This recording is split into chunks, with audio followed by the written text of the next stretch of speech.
All right, so going through review for the test here. The first chunk of questions are just statistical versus non-statistical. All you're looking for though on those is statistical is anything that requires you to gather and analyze information. So like this, you'd have to survey a bunch of students what time they got up, or this one, you know the temperatures throughout all the capitals of all the states that day, so you can average them and so on. Non-statistical are ones that really just have like a single answer. You're asking one person one thing, so that's what you're looking for there. Quantitative versus categorical.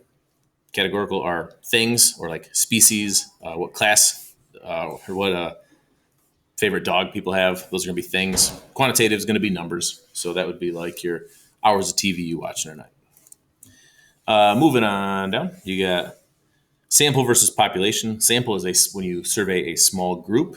Population is when you survey everybody involved. So all voters versus, in this case, just the 85 people in an area. So you're not surveying everybody. Same thing down here. The sample would be the 30 students that she gives the test to. Population would be all the geometry students that take the other just regular exam. These two are wrong on the key. These should have been swapped. So statistic, because you just measure a portion of people. Parameter is when you measure everything or everyone. In this case, every monkey. So yeah, that's the difference on those. Statistics go with samples. Parameters go with populations. And is this the same as well? So see, against this is all employees. This one should be parameter as well. Those are basically all swapped on there. Then you go study methods. So there's only 3 types, which are these types. If you're giving people a survey, it's a sample survey. If you're just observing or just watching or counting something, that's observational. And when you split into 2 groups and you have the experimental and the control, that's the experimental or experiment type survey. For sampling methods, you've got self-selected. That's when people volunteer their answers. You have a cluster, which is anytime it's just straight up random, picking names out of a hat, lottery, anything like that. Systematic is when you follow a rule on a list, like every 10th person, every 5th person alphabetically, something like that. And convenience, just asking whoever's nearby and easy to ask. These are straight out of your calculator, your statistics calculator. Hopefully you got those steps down. If not, they're in the notes. You can look them up.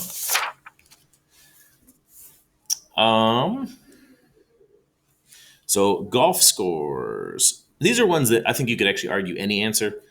Skewed right is fine, basically saying you'd have a lot of lower scores and then a few people who golfed really poorly. This might be more accurate for like a PGA tour.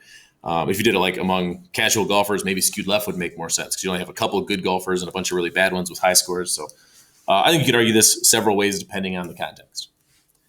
This one, let's see. Reaction times of swatting a fly to be normally distributed.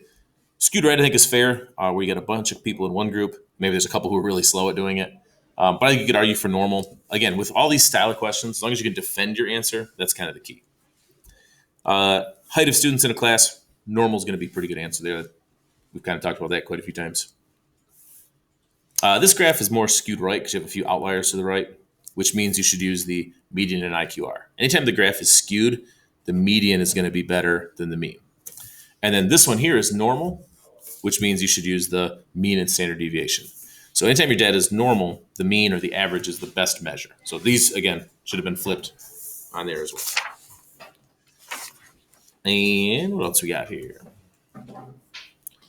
So these ones, once you draw out your normal curve, you should be able to identify your percentages. So when they say like above 98, that's above the second standard deviation, which is 2.5%.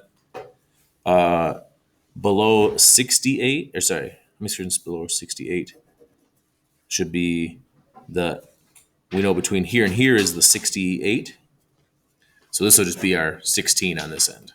So it should be 16%. If it was above 68, then we'd say 84%. So I think that's what I had flipped around on there.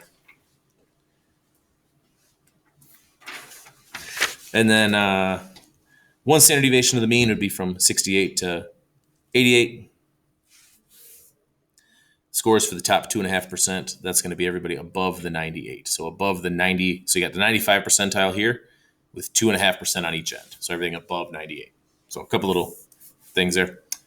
All right, and then this one, let's see. So they got to be at least 1.5 pounds. And so once we draw this out, 1.5 pounds is here. So we want everybody above there, not everybody, but all the asparagus above that. So we know from here to here is 95 plus an additional 2.5. So the 95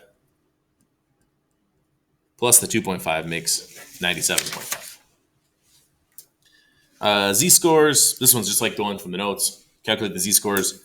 The ACT one was better, and so in that case, it's more impressive. With these, if you're doing these in your calculator, make sure you're doing this quantity first, and then dividing.